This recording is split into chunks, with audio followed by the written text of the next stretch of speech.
Agriculture on the move. Agricole mouvement. Agriculture on the move. Agricole en mouvement. Agriculture on the move. Agricole mouvement. Agriculture on the move. Agricole en mouvement.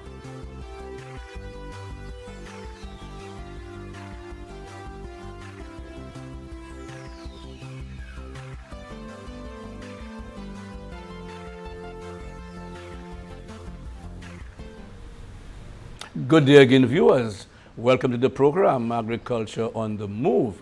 I am Philip Sidney, your host. With me again is our Honorable Alfred Prosper, the Minister with responsibility for agriculture, fisheries, food security, and rural development. And of course, in our first phase, we spoke about the banana industry, the banana sector. Very, very important. That is why we took so much time to ensure that St. Lucia and, of course, other persons understand what's happening to the sector. A very, very important sector to us and for the farmers here in St. Lucia. So again, welcome to the second phase of our program. Thank you. There's so much in the agricultural sector, a lot. So we were talking about the vegetable section, and we talk about the marketing board, how they're now fairly well equipped and they can pay the farmers on time, because that's one of the issues that they have. We also we'll be looking at the inputs provided to the vegetable farmers, and also we are talking about innovations in agriculture, and of course our hydroponics in agriculture at Union, and of course to engage young people to come on board, and that is what we need to do now to sexy up agriculture for the young people.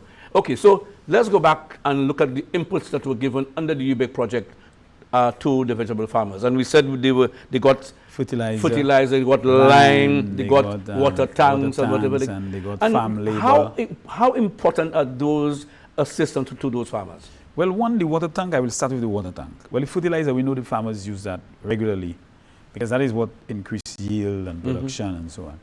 But the water tanks, we understand that farmers must have a source of water supply for them to be successful in agriculture. But we have what we call rain-fed agriculture. And those farmers are on the hilltops, very far from, water source from a river. And we wanted to encourage them to do what we call water harvesting, where they can have this water tank, where they can collect rainwater, wherever they are on the mountain top and, difficulty to access water, especially in the dry season when rainfall is extremely low.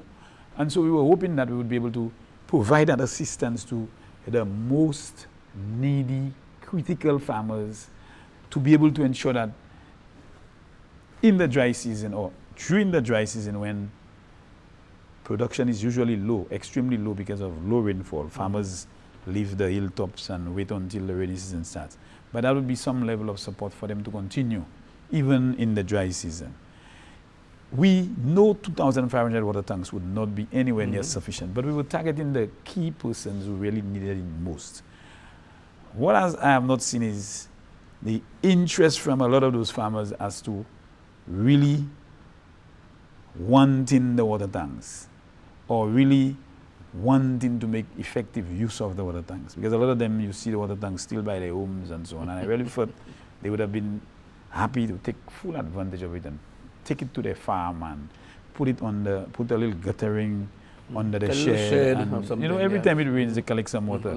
So if you want to wash your hands, if you want to spray your crops, if you want to even, bathe, something. 1,000 gallons, that's a lot of water. That's a lot of water. And we are in the rainy season, that's a good time to collect and so on. But we want to provide more to farmers, and we are hoping that when we get funding, we will provide more of those water tanks to the farmers. But I believe that was one level of support that I thought they would take advantage of, especially those farmers in areas like Monsillon and Dibrel and those dry areas. But I can tell you some farmers did make effective use of it, very good use of it. But sometimes when I drive along the highway and I see 3-4 of them in the yard, and and it demonstrates that some of them did not need it, and we should have really taken more time and focused on those who really needed it so that they could make use of it.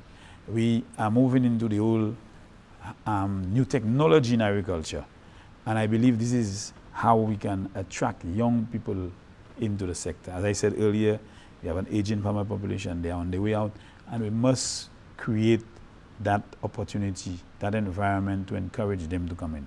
And I want to say a big thank you to the government and people of Guyana for making a donation of 2 hydroponic systems for us, and that is mainly to produce leafy vegetables like pak choy and Lettuce. celery and lettuce and all the condiments, the others and stuff so like on. that, And it's been doing well. The good thing about it is that we have 3 students of the past students of the Safa Community College actually employed at the facility. What I want to do is to use that facility to help us with meeting our leafy vegetable needs, but at the same time to use it as a training facility for our young people, our students, our the students who are doing the SBAs and doing the agricultural projects can go spend 3-4 weeks there and actually learn something from hydroponics, because it's basically using water with nutrients that goes through the root system of the plants. So it does not have any soil.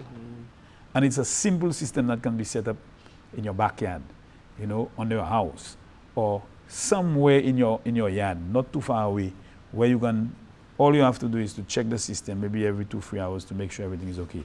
And it is not a costly system. A simple system, $5,000 can give you a simple system that can be placed by home without any difficulty.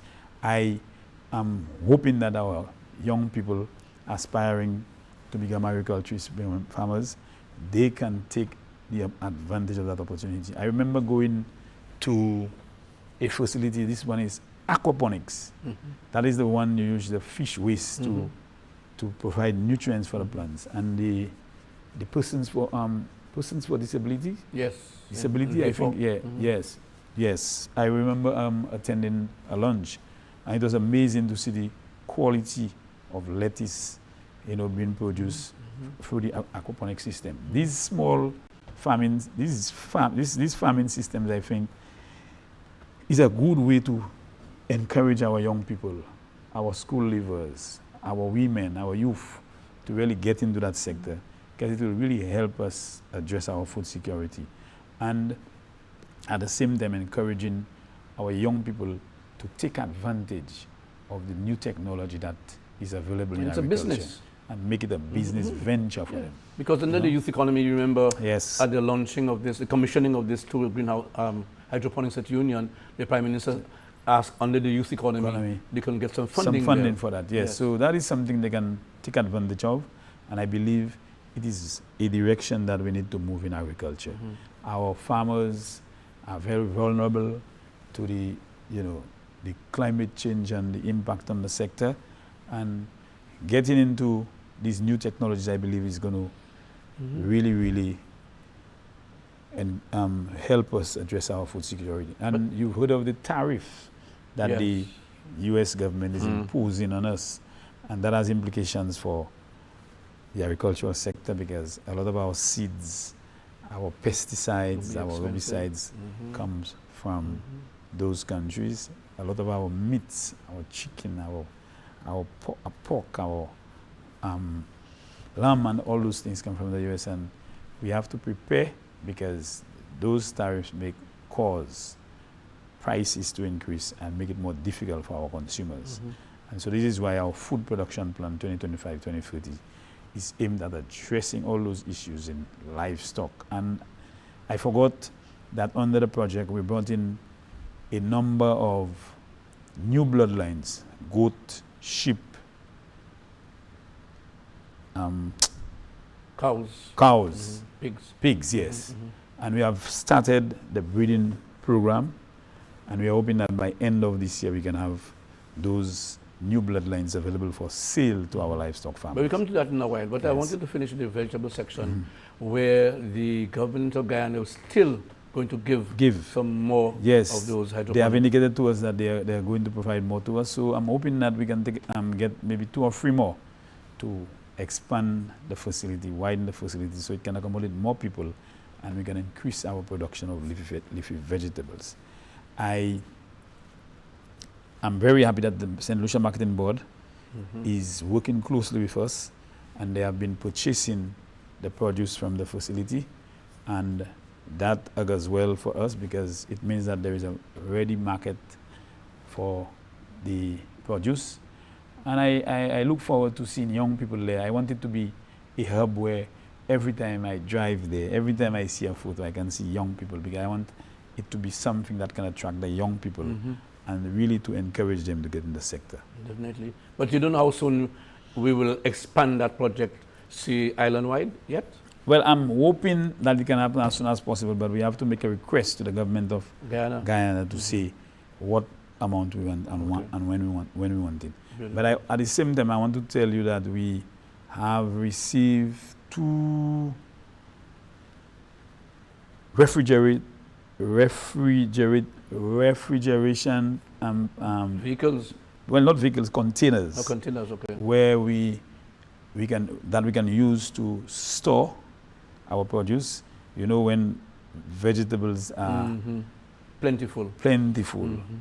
where you have a glut, I believe the best thing to do is to store the excess for a period of time, and when the glut comes on, then you can release slowly back into the market. I think it's an opportunity for our farmers to make maximum use of the produce, generate an income that will cause them to remain in the industry. But every time there's a glut, you get a low price, and then you have what you call wastage. But with those 2 facilities, we are hoping that we can be able to store more of it. They are small. I don't think it's sufficient for adequate storage of, all of the produce that will be there. Because, for example, now you see a lot of watermelon, you see a lot of cucumbers, and the farmers get a low price. But who knows, in the next few weeks, Yeah. that may come to an end. So the farmers now can say, let me Brilliant. go to my my container and release in the market. So that kind of thing we want to get moving for the vegetable farmers. But more significantly, I believe there is an urgent need, and we've been discussing it, for a vessel to move our produce. So Guyana can say, when St. Lucia has no yams or no pineapples, that boat can go to Guyana with our dashing, with our plantain, with our bananas, but at the same time, regionally too. Yeah. yes, but at the same time come back to St. Lucia or other countries in the region with pineapples from Guyana, and that kind of thing. So we are working towards that as an OCS, but I'm hoping that can happen soon. So our bananas, our plantain, our dashing, our yams, Very good. our mangoes, can move from here to, let's say, to Martinique, from here to Martinique, from here to Guyana, and different countries in the region, to be able to ensure that we make maximum use of those readily available markets right there in the region. In Canada, there is a demand for our green bananas. Dashing. There is a demand for dashing. There is a demand for breadfruits. And we are also working with Export St. Lucia to capitalize on those opportunities so our farmers can continue to make money out of agriculture. As you mentioned, Export St. Lucia, they gave a marketing board a refrigeration truck, right? Yes, a Ministry of Commerce through the Export St. Lucia. And when we were opening, launching I keep forgetting it, that facility by the market. Correct, yes. Yes, we were able to get a refrigeration truck. And it's important. You go out there to buy your produce. If you need quality. Yeah, in order for us to maintain the quality, the standard, and so on, you want to keep it fresh and don't have it in an open van and you pack it there. And if the van, you're unable to get to the marketing board the same night, it's there. But the moment you put it in the chiller or in the refrigeration, what do you call it? A refrigeration truck. Truck, yes. At least you know it is there and it is fresh and you can maintain the quality, the standard that is required for consumers. And I'm happy the marketing board is back on track at the Anchorage, the new the facility. Anchorage is the name I wanted and they are going to have the outlet. Really. That's right. And then that's good because consumers are looking forward to marketing board. Marketing I board, can tell you that. And So they have a lot need of to- confidence in the marketing. They plan. have a lot, Yes. a lot. I think the price is right too. The price is very good. The Yes, price is very good. And remember, it was established for farmers. Exactly, For exactly. marketing of the farmers. Okay, produce. livestock, upgrade, bloodline. We have moved to Wallet. Yes.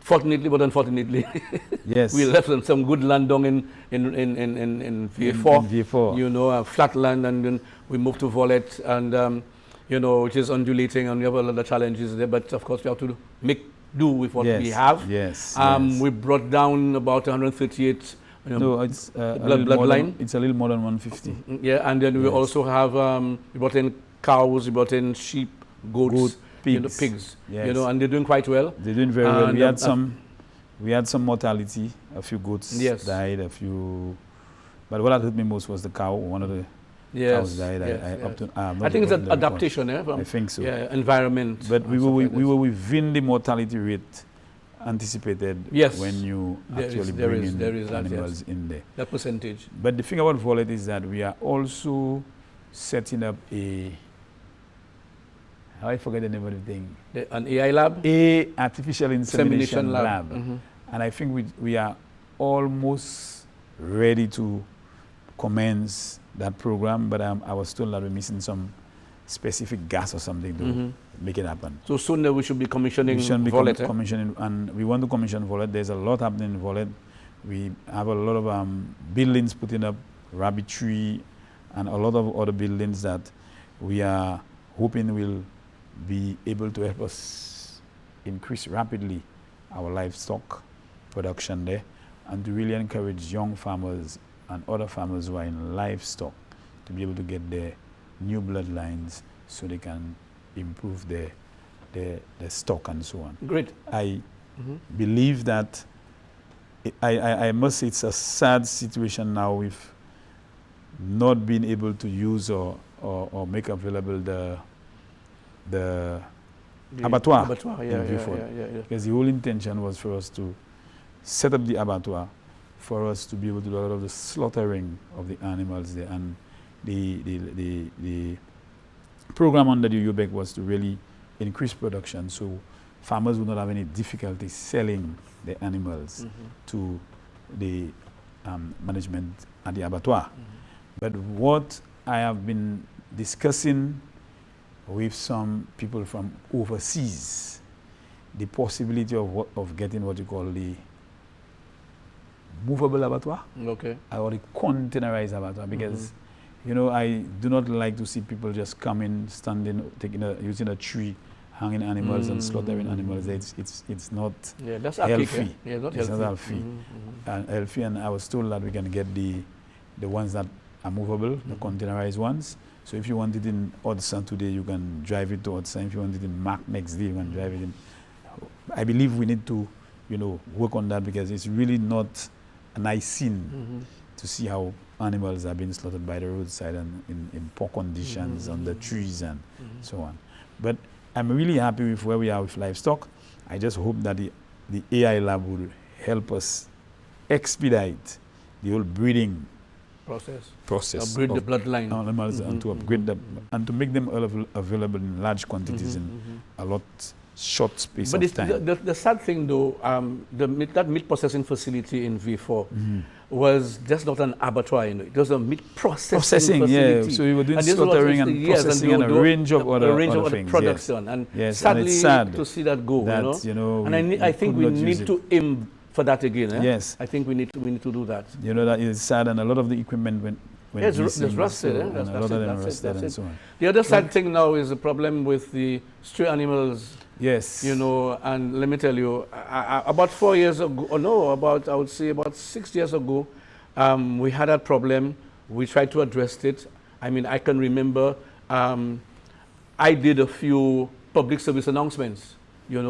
We had signs put up. Yes. There was a tagging program by the livestock unit, and we are back to square one again. And Where are we? The problem is very concerning to me. It's a problem that, will cause lives to be lost. Fortunately It for has, us, Well, I was not aware that. yes, there was a bike rider hit a cow on the shock bridge and he died. It exploded. Oh, he, I wasn't he, aware he of got that. he got burnt. Sorry to know that. Yeah. And I know in recent weeks we've had a few accidents, and I want to just appeal to the victims of that to, express my apologies, because it is something that has become a public issue. And whilst the farmer, the livestock farmer, is responsible for securing his cattle, it has become a public issue, and the government has to come in.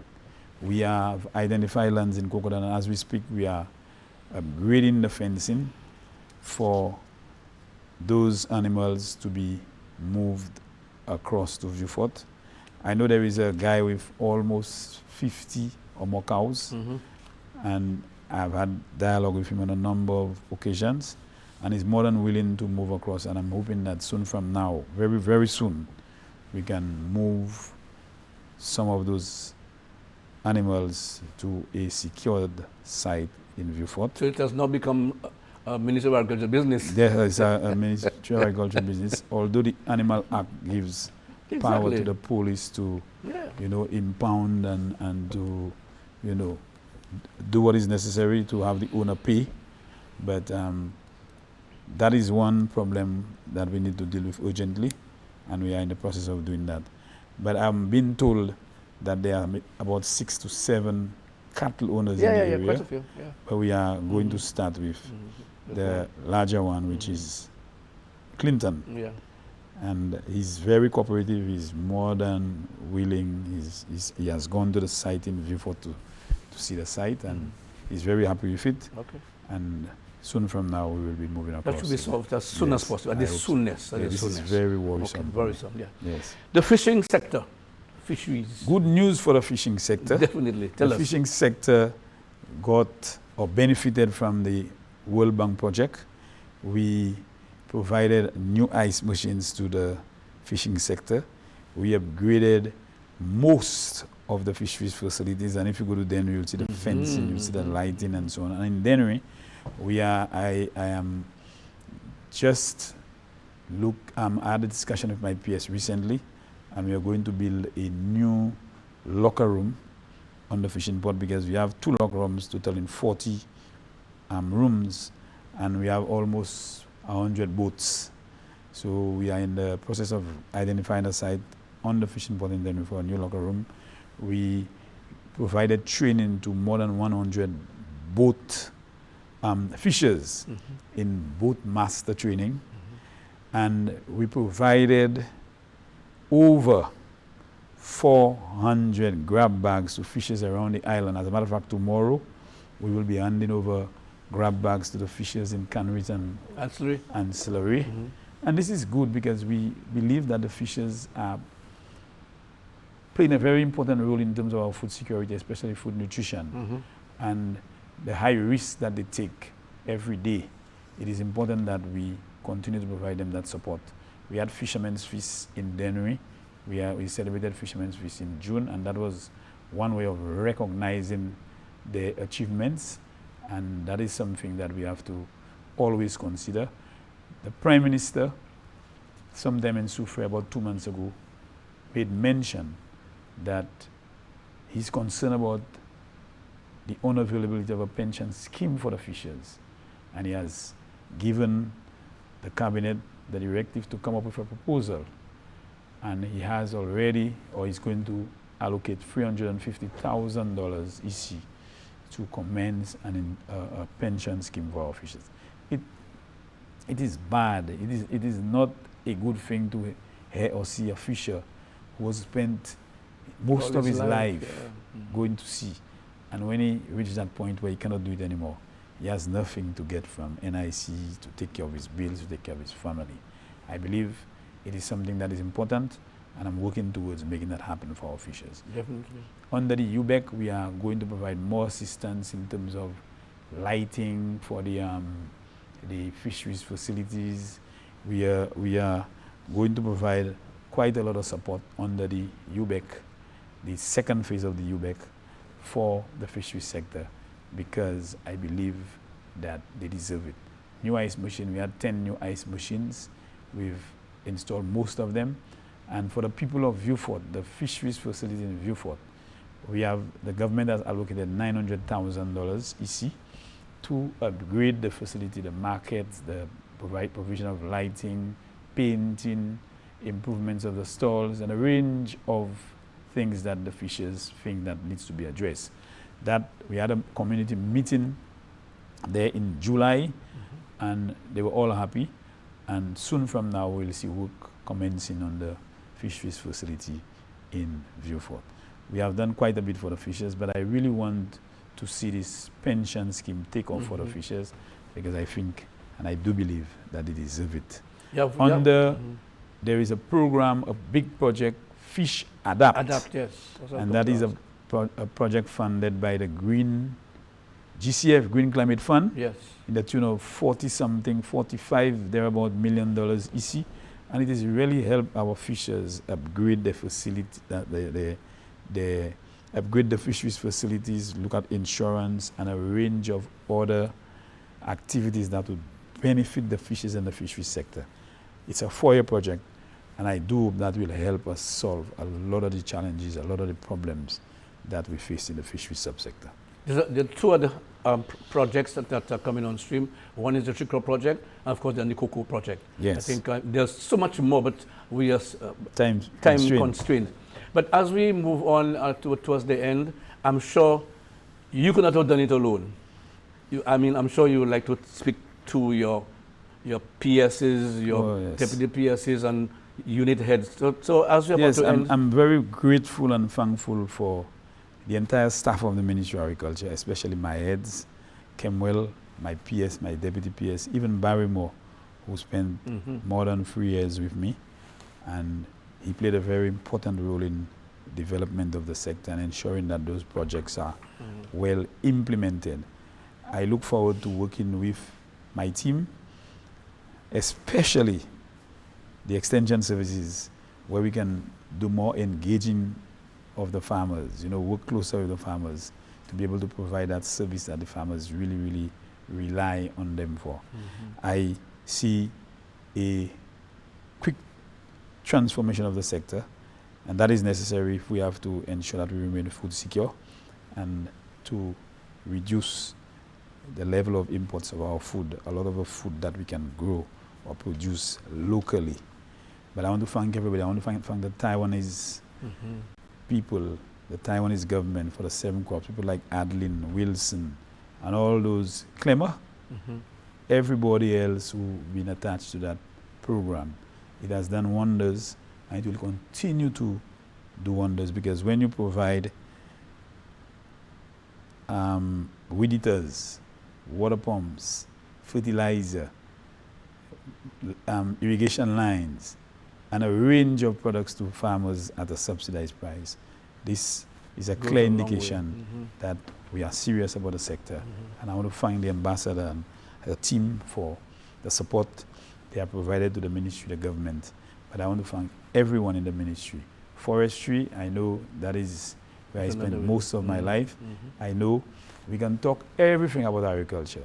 If our forest reserve is not well protected, water for irrigation, water for consumption, human consumption, domestic use, and manufacturing and so on will become a problem. So the Forestry Department continues to play a very critical role, a very important role in ensuring that we have a good agriculture sector, because when the dry season hits, it's the forest that produces the water and makes it available to the farmers.